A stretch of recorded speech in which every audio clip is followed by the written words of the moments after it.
Hola, buenas tardes a todos. Les agradezco la concurrencia. En realidad,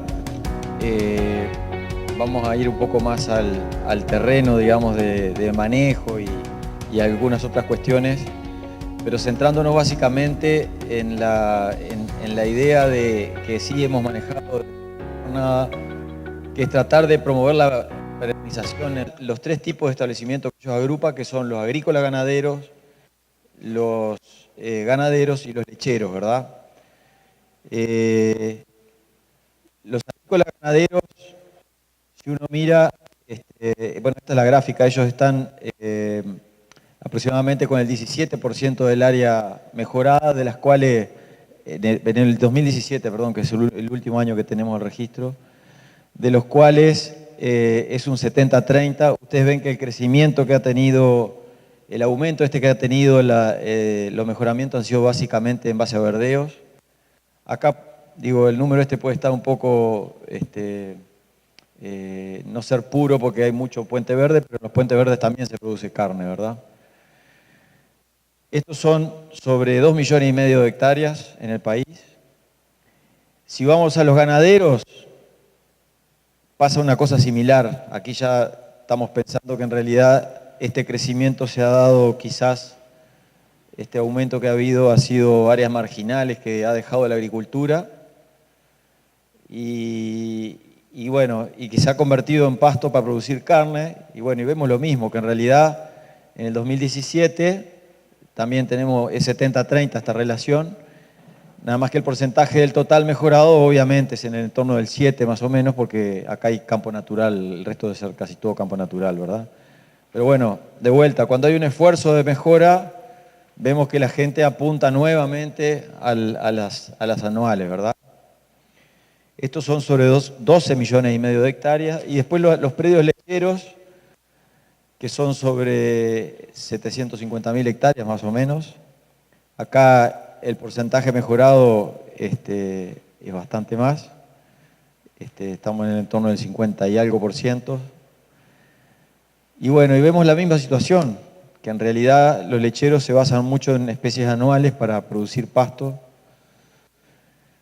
Y bueno, esto es un poco el marco sobre el cual queríamos hablar, porque la idea era tomarlo desde tres ópticas, digamos, ¿no? A esto. Queríamos verlo desde una óptica de los planes de uso, una óptica formal, digamos, o del plano legal, que ahora tenemos, les voy a contar algo sobre eso, que hay alguna novedad.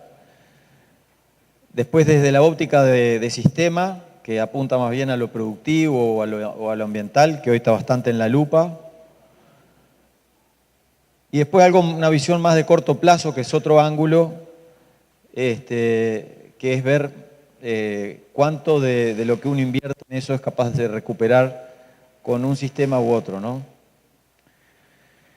La base de esto un poco, digamos, abstrayéndonos de estos tres puntos, en general lo que nos está pasando a nosotros, por lo cual las especies perennes, las pasturas perennes se abandonan, es básicamente por falta de plantas, ¿verdad? Que eso es lo que voy a tratar después de esto, digamos, después de hablar un poco de estas tres cosas, las medidas sobre las cuales se debería actuar para no fracasar en el intento de hacer las perennes realmente como pasturas perennes, ¿verdad? Yendo a esto, en los planes de uso, la ley 15.239 hizo una actualización, se hicieron una actualización en noviembre del año pasado, el 18, y llamaron a los técnicos involucrados en esto, que están haciendo planes, y básicamente de lo que se lee yo saqué dos cosas que para mí son relevantes. Una es que la obligatoriedad, hasta antes de esta fecha, era para productores que tenían más de 50 hectáreas con cultivos con destino industria, y ahora en realidad lo extendieron para cualquier tipo de destino, es decir, los lecheros, si producen silo o grano, están comprendidos dentro de la obligatoriedad. Y el segundo punto que me pareció bastante también que hay que prestarle atención, es el hecho de que cuando uno hace un plan de uso de suelo, un técnico hace un plan de uso de suelo, tiene que respetar determinada pérdida de suelo que el ministerio le impone para ese tipo de suelos, ¿verdad? Entonces, normalmente el concepto es que cuando uno hace cultivos que tienen mayor pérdida, tiene que hacerlo después, amortiguar esas pérdidas con pasturas.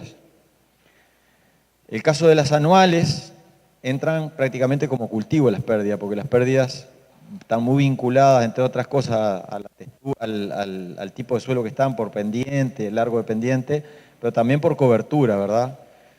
Entonces, lo que dice el ministerio sobre esto es que cuando uno hace una modificación sobre el plan y, involucra esto, especies perennes, pasturas perennes, lo obliga ahora a que esa planificación de hacer perennes al menos dure 2 años, ¿verdad? Que eso cambia un poco con respecto a lo anterior. Entonces, pensando un poco, si yo miro estas dos cosas y miro lo que vimos recién de las gráficas, que estamos prácticamente que 3-1 en especies anuales versus perennes, da la impresión que este lado va a empujar a que esa relación cambie, ¿verdad? De algún modo. El segundo ángulo para mirar esto de la perennidad y la anualidad, se me ocurrió este gráfico, me parece que es, digamos, justamente lo más gráfico de lo que implica una cosa y otra, ¿verdad? La perennidad y la anualidad básicamente se ve mucho más por debajo del suelo que por arriba. Lo de aquel lado es perennidad, lo de esto es anualidad. Y yo creo que en realidad sobre esto hay 3 grandes cosas que hay que tener en cuenta. Una es la captura de radiación y de agua. Nosotros sabemos que nuestros suelos tienen muy poca capacidad de acumulación de agua, entonces cuando llueve mucho, en realidad lo que tenemos que tratar es captar lo más posible con pasturas o con cultivos, porque sabemos que la mayor parte de esa agua después se va, porque no tienen los suelos el perfil necesario. Hay campos que son mucho mejores, como acá al sur, y hay campos que tienen menos capacidad, como al norte, ¿verdad? Entonces, ¿qué pasa? Cuando uno hace un anual, hay un par de momentos en el año, por ejemplo ahora, que está barbechado, y pasa en noviembre también, que tenemos alta radiación y tenemos disponibilidad en el agua del suelo razonable, que no la está capturando, ¿verdad? No se está produciendo biomasa. Y desde el punto de vista de la captura de nutrientes, una cosa muy importante es que cuando uno hace un anual o una perenne, el tener esa cantidad de raíces que está aquí nos ayuda mucho a la captura de nutrientes. Entonces, este tipo de plantas en realidad nos obliga un poco a cubrir la falta de nutrientes con más insumos de la bolsa, digamos, ¿no? Un segundo punto es que las anuales y las perennes son muy diferentes en lo que es por debajo del suelo aireación. Como tienen mayor exploración, las perennes viven un proceso continuo de crecimiento de raíces y de muerte por estrés, por diferentes cosas, y eso va dejando todo galerías y canalículos abajo de la tierra que la ocupan microflora entonces uno ve un suelo que está con un eléctrico, el mismo tipo de suelo, de un lado anuales, del otro lado perenne, y por más que las cartas de suelo digan que es lo mismo, son 2 suelos absolutamente distintos. Un suelo y otro no tienen nada que ver. Y lo fundamental, que ya nombré algo recién, es la estabilidad. Cuando uno habla en los sistemas que tienen mayor cantidad de perennes, en realidad la oferta forrajera es más estable. Por lo que recién les contaba, imagínense si la relación, en vez de ser 70 anuales, 30 perennes, fuera al revés, los 2 puntos de inflexión que provocan en la oferta forrajera en cualquier establecimiento es mucho mayor en aquellos establecimientos donde tienen anuales, porque en este momento del año que no hay verdeos, que están recién por sembrarse y recién sembrados algunos, y lo mismo vuelve a pasar en noviembre, las perennes ahí están produciendo a toda máquina. Hoy día lo pueden ver, las alfalfas cuando los regrases ni siquiera los plantamos, capaz que ya dieron 3.000 kilos, 2 o 3.000 kilos desde enero hasta acá, o quizás más. Y el tercer ángulo que quería mostrarle era un cuadro que el año pasado lo habíamos visto, que es un poco complicado explicarlo. Voy a hacer el intento de hacerlo rápido. Las perennes versus los verdeos, todos sabemos que tienen un costo menor por tonelada de materia seca, ¿verdad? Porque en realidad lo que uno gasta en la perenne lo amortiza en 3 años y lo que uno gasta en el verdeo tiene que tratar de aprovecharlo en ese mismo año. Por eso este valor, casi 2 a 1, medio se viene sosteniendo a lo largo del tiempo. Yo todos los años hago el ejercicio de cargarle los costos y casi siempre es 2 a 1, o en ese entorno al menos. Esto de acá, esta sería esta entrada. Esta entrada de acá, de este cuadro, es algo, un trabajo que estamos haciendo desde hace un buen tiempo con un colega, que lo que mide es la eficiencia con la cual los sistemas aprovechan el pasto. Esto quiere decir, este índice de eficiencia global quiere decir que acá se necesitan, en esta columna se necesitan 50 kilos de pasto para producir 1 kilo de carne. Se lo ejemplifico con un solo ejemplo para que lo entiendan. Un campo natural que produce 5.000 kilos de pasto y saca 100 kilos de carne, es 5.000 dividido 100, da 50. Es eso, nada más. Entre medio hay digo, no confundir esto con aprovechamiento directo del animal, sino que en los sistemas hay un montón de pérdidas que es como una caja negra de un avión. Hay cosas que se van perdiendo o quedando en el camino, como los barbechos, etcétera, que hacen que este indicador sea más alto o más bajo, ¿verdad?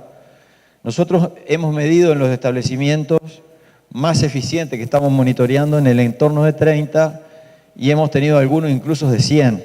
Yo trabajé con este rango, de 20 a 50. ¿Para qué? Porque cuando uno hace el cruce y dice, si yo produzco, preciso en mi establecimiento 50 kilos de pasto para producir 1 kilo de carne, con un verdeo a mí me va a costar, en el componente carne voy a tener $1.20 para producir el pasto necesario para ese kilo de carne. Y si yo, en la pradera permanente, y en el verdeo $2.08, ¿verdad? En el otro extremo, si yo soy muy eficiente y necesito 20 kilos de carne, preciso 40 centavos de dólar en el kilo de carne para producir el pasto necesario, o 83 centavos.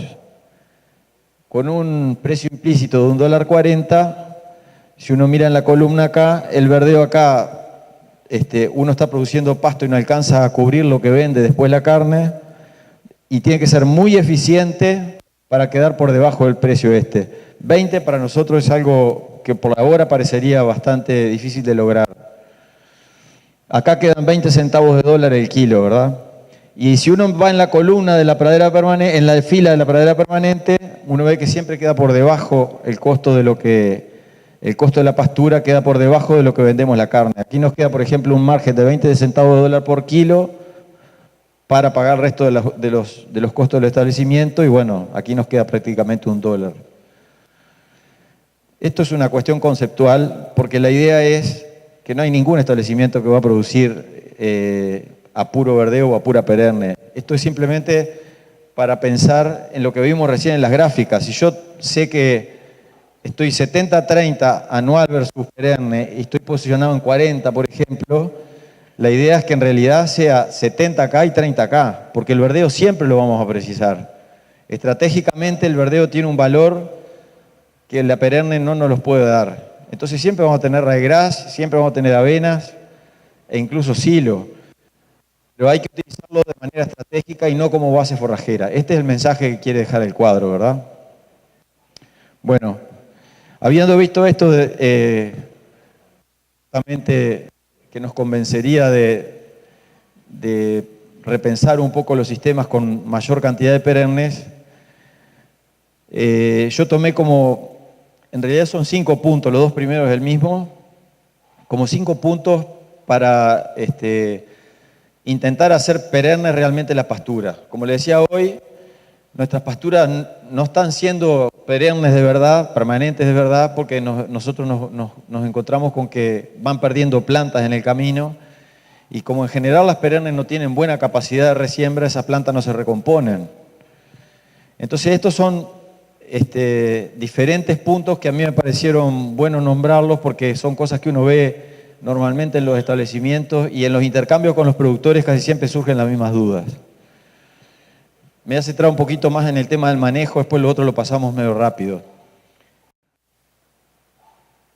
El manejo del pastoreo, en general, tanto gramíneas, leguminosas o cualquier tipo de pastura, tiene como dos puntas grandes que hay que atender, que es la intensidad y la frecuencia, o frecuencia e intensidad. Frecuencia es cuántas veces en el año uno le entra a la pastura y la intensidad es hasta dónde uno la come. Entonces yo lo separé a la gramínea y a la leguminosa porque las gramíneas se comportan casi que todas iguales, y las leguminosas que son de corona, digamos, como la alfalfa, el lotus o el trébol rojo, tienen un comportamiento bastante parecido. Hice como una discriminación entre las dos.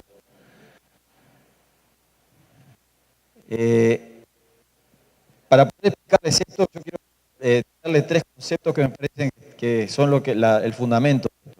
Cuando uno corta o come una planta, lo que hace la planta, lo que hace la pastura, es al principio tener una tasa de crecimiento cero o a veces algo negativa, después hace una fase exponencial de crecimiento y después hace como una meseta. Si uno deja que una pastura siga creciendo, lo que hace es acumular material muerto que lo va a acumular acá arriba, que a nosotros en realidad desde el punto de vista productivo, puramente cortoplacista, digamos, no nos interesa. Sí puede ser desde el punto de vista ambiental por otros temas, pero en general, si uno quiere ser eficiente, productivista, digamos, uno lo que quiere es biomasa, material verde. Esto se da en todas las forrajeras.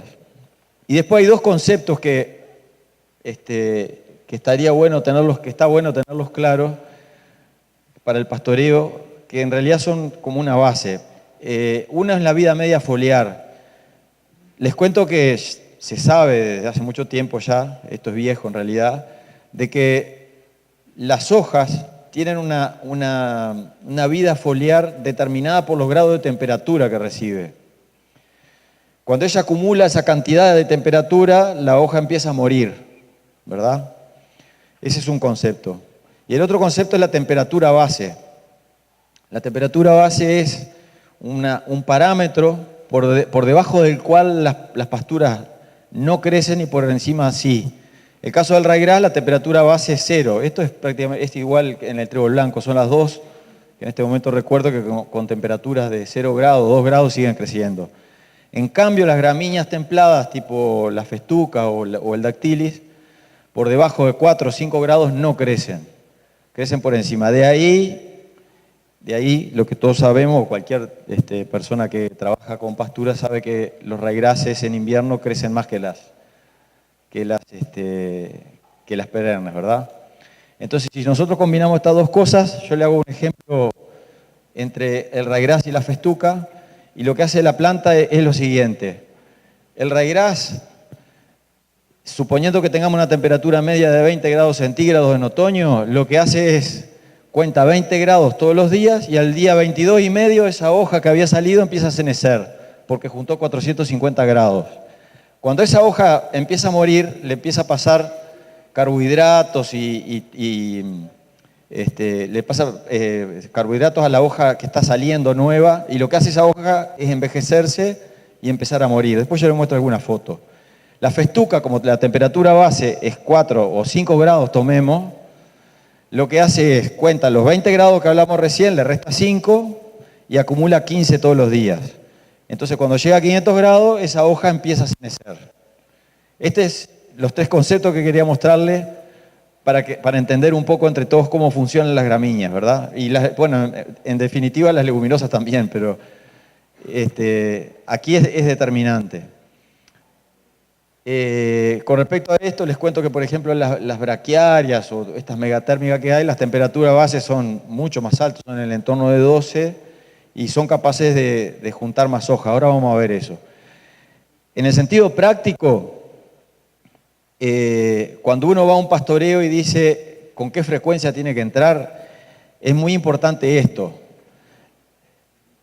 Esas especies que están ahí juntan esa cantidad, son capaces de juntar aparentemente solo esa cantidad de hojas. Es decir, una avena junta 3 hojas. Cuando va a salir la cuarta, la primera que había salido ya entra en senescencia por lo que vimos recién. La avena y raíz se comporta igual, festuca 2,5 y el dactilis mete media hoja o una hoja más que la festuca, ¿verdad? Si uno mira es esto.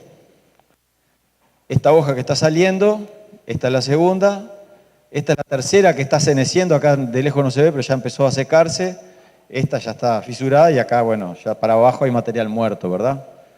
Eso fue un poco. Esto, si ustedes lo miran, en todas las gramíneas funciona parecido. Por eso de ahí sale el pastoreo en la tercera hoja o en 2,5 hojas. La recomendación en general es que no hay que entrar cuando ya tiene las 3 hojas, la avena o el raigras, sino entrar un poquito antes, porque cuando uno llega al final de la parcela, seguramente vamos a encontrarnos con material muerto. Eso es en cuanto a frecuencia. En cuanto a intensidad, hay tres escenarios posibles. Un despunte, que nos comemos una hoja, o un sobrepastoreo, o bien, bueno, esta que sería la correcta, ¿verdad? El sobrepastoreo lo que hace es que cuando uno remueve los puntos de crecimiento, la planta gasta mucha energía en recomponer esos puntos de crecimiento y eso hace que pierda peso la planta y la tasa de crecimiento sea negativa. ¿Se acuerdan la gráfica aquella que hacía que le mostré hoy? Bueno, en vez de ser 0, es negativo porque le demanda mucha energía ese crecimiento inicial. Veo acá, en el 1, mayor problema, pero el problema es para nosotros, porque en realidad cuando vayamos a comer de vuelta, en la otra vuelta, seguramente una de estas 2 hojas o las 2 van a estar entrando en senescencia, ¿verdad? Lo que hace perder calidad o perder productividad. Esto lo que hace es empeorarnos ese dato que iba de 50 a 20, en realidad uno necesita, cuando tiene menos calidad en las pasturas, necesita más cantidad de pasto para producir los mismos kilos de carne. Cualquiera sabe que una vaca lechera o un novillo engorda menos o da menos leche cuando hay menos calidad. De repente produjimos la misma cantidad de pasto, pero sacamos menos producto. Por eso es que la relación esa se deteriora.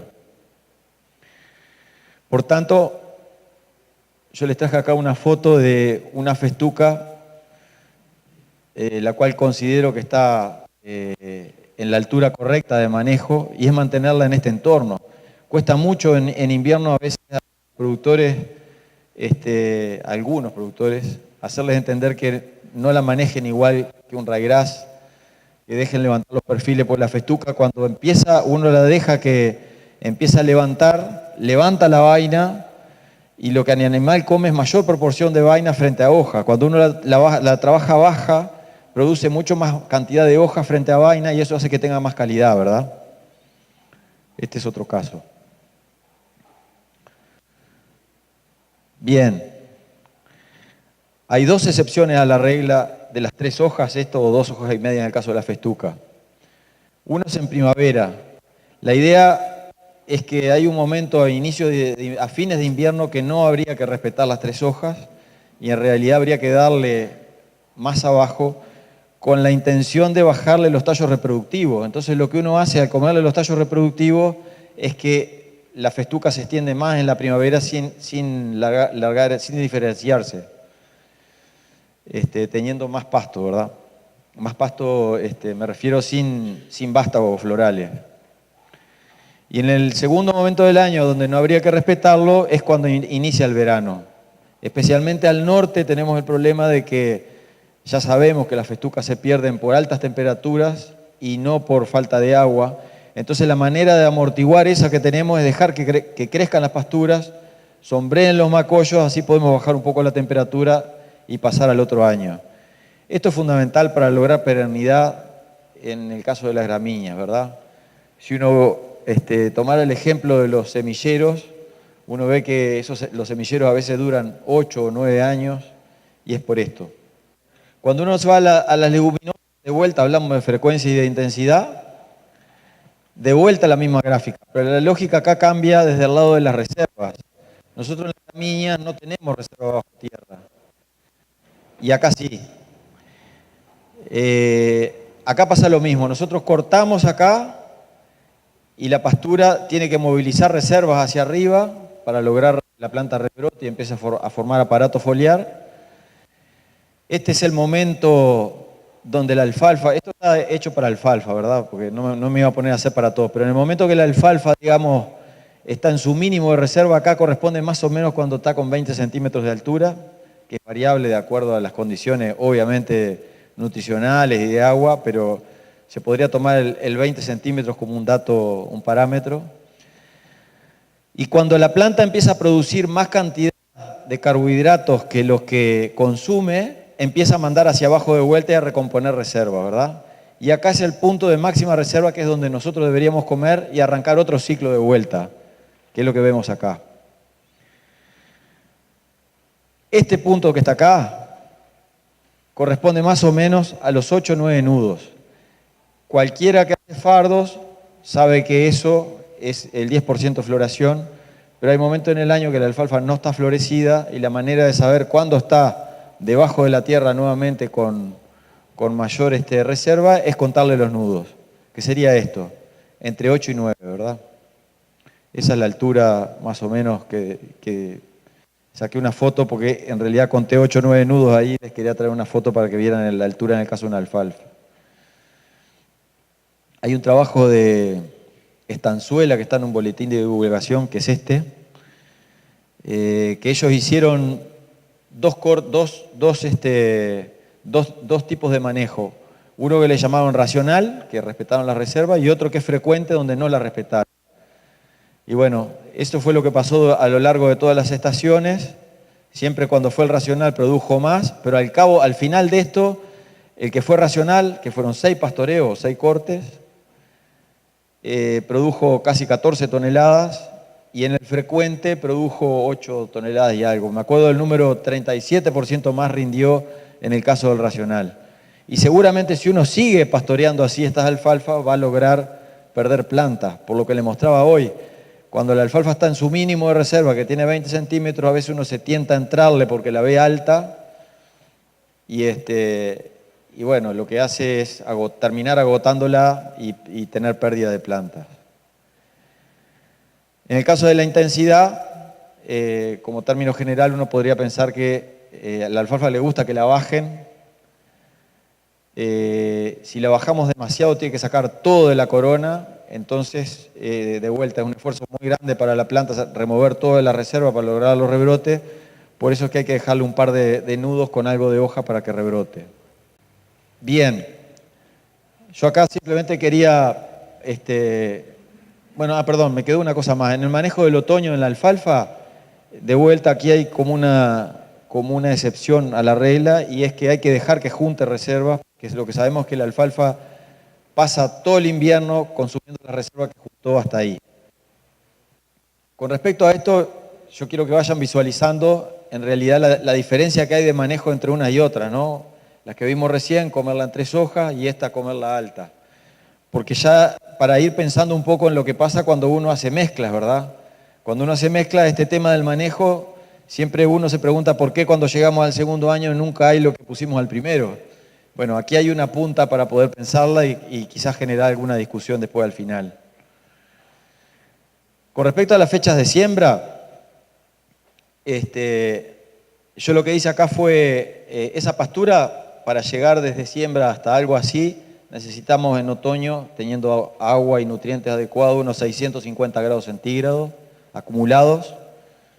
Entonces lo que hice fue un ejercicio de calcular para el norte, qué pasa si uno siembra el 15 de marzo, cada 15 días saqué la cuenta de los grados acumulados y lo que demora en llegar a las 3 hojas.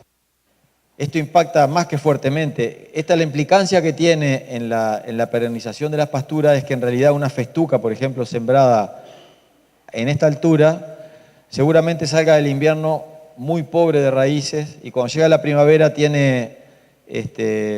la planta tiene tendencia a formar mucha parte aérea y poca raíz, y se va a enfrentar al verano con poca raíz y con mucha dificultad para poder pasar al verano, lo que también nos puede traer dificultades en pasar ese cuello botella que es el primer verano para las gramíneas, ¿verdad?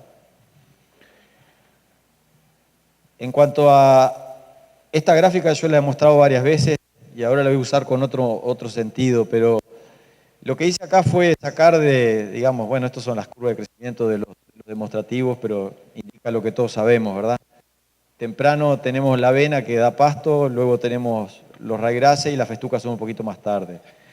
Pero esto yo lo traje simplemente también de vuelta para ver qué pasa cuando uno mezcla pasturas con muy diferentes tasas de crecimiento, ¿verdad? Si uno mezclara, vamos a poner un extremo, que nadie lo hace, pero para poder comprenderlo. Si uno mezclara avena con una festuca, uno sabe que la festuca, perdón, el color verde es cuando produce a buen ritmo y el color amarillo es un crecimiento marginal. Si uno ve la festuca en otoño temprano, produce muy poquito, especialmente la de primer año, y la avena produce mucho acá, ¿no? De marzo a junio, o de abril a junio. Entonces, si uno mezcla una avena con una festuca, lo que va a pasar es que cuando la festuca quiera arrancar, la avena ya la tapó. Compitió, hay pérdida de plantas y de vuelta lo mismo. Esta festuca va a llegar a la primavera con pocas plantas y con poco vigor. De vuelta estamos afectando la perennidad. Esto es una cuestión que se ve bastante seguido y en el caso de la alfalfa lo que lo vemos muy común es cuando o está guacho o a veces entreveran en trébol blanco. Cuando uno hace una alfalfa con un trébol blanco, pasa que cuando viene el invierno el trébol blanco cubre todo y se le hace muy difícil a la alfalfa lograr una buena implantación. Cuando uno llega a la primavera ve que faltan plantas por todos lados y el trébol blanco deja la cancha libre para el enmalezamiento, ¿verdad? Un quinto punto es la fertilización. En la fertilización, en el caso de las gramíneas, que también es un poco, viene por la misma vía, esto es lo que entrega normalmente un suelo desde otoño a primavera. En otoño entrega mucho nitrógeno, porque hay mucha mineralización, porque hay buenas temperaturas, de repente periodos secos. Cuando llega el invierno que empieza a enfriar, empieza a haber menos entrega de nitrógeno y después nuevamente sube. Si uno superpone eso a la curva de demanda de una festuca, por ejemplo, del segundo año, ya tiene un pico acá de producción, por lo tanto demanda acá nitrógeno, acá baja porque crece menos en pleno invierno y acá vuelve a subir en primavera, fines de invierno tiene otro pico. Si uno superpone esto a lo que pasa cuando hay una alfalfa con un ryegrass, una festuca con un ryegrass, uno ve que el ryegrass, como tiene una producción más invernal, tiene una demanda desencontrada con lo que es la festuca. Entonces, todo el mucho o poco nitrógeno que hay acá y el que le agreguemos encima, lo va a aprovechar mucho más un ryegrass que una festuca. Entonces, de vuelta lo mismo. Cuando uno maneja especies con diferentes habilidades de aprovechar los nutrientes, estamos complicando la perennidad. El fósforo, que es una cuestión similar, uno sabe que hay niveles críticos diferentes para los diferentes posturas que utilizamos. El caso de la alfalfa es la más exigente en fósforo y la menos son las gramíneas, ¿verdad? Si nosotros ajustamos para alfalfa 20-25 partes por millón en suelo, está consociada con una gramínea y no le agregamos nitrógeno, seguramente la alfalfa se la va a comer a la gramínea, no la va a dejar desarrollar.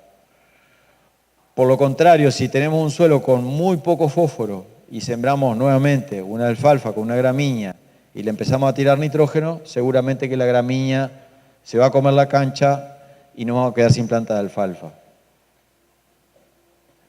Esto termina siendo en que cuando uno siembra estas cosas y no logra manejar la fertilización, que es muy difícil de por sí, cuando se van a estos extremos en algunas chacras, pasa que cuando llega el verano, la que muere deja cancha libre para que vengan enmalezamiento, ¿verdad?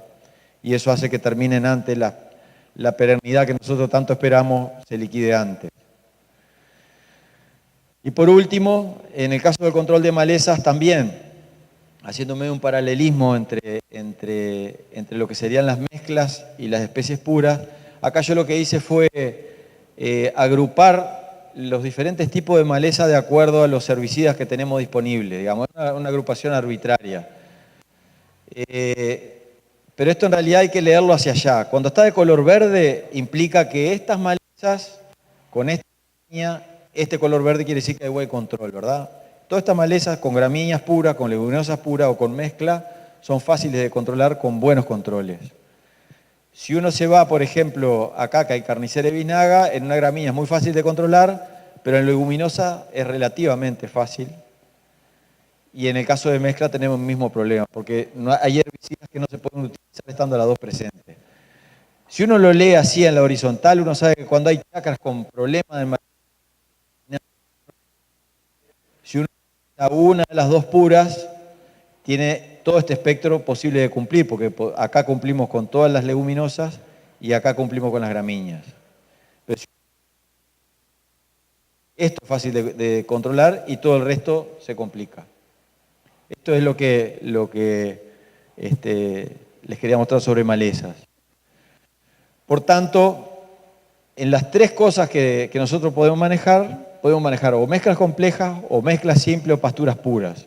En cualquiera de estas tres circunstancias, cuando uno se mueve desde mezcla compleja a pasturas puras, el manejo racional del pastoreo, lo que veíamos hoy, se va haciendo más sencillo cada vez que uno se va arrimando de una mezcla compleja a una pastura pura. El manejo de la fertilización lo mismo y el control de malezas igual. Esto no quiere decir que haya que hacer todo puro y nada en mezcla, simplemente saber con lo que estamos jugando. Hay situaciones de chacra con cierto enmalezamiento que se vuelve indominable, y acá lo que simplemente les queremos traer es herramientas para poder lograr de que las pasturas perennes que nosotros queríamos sean realmente perennes. Eso es lo que quería mostrarles.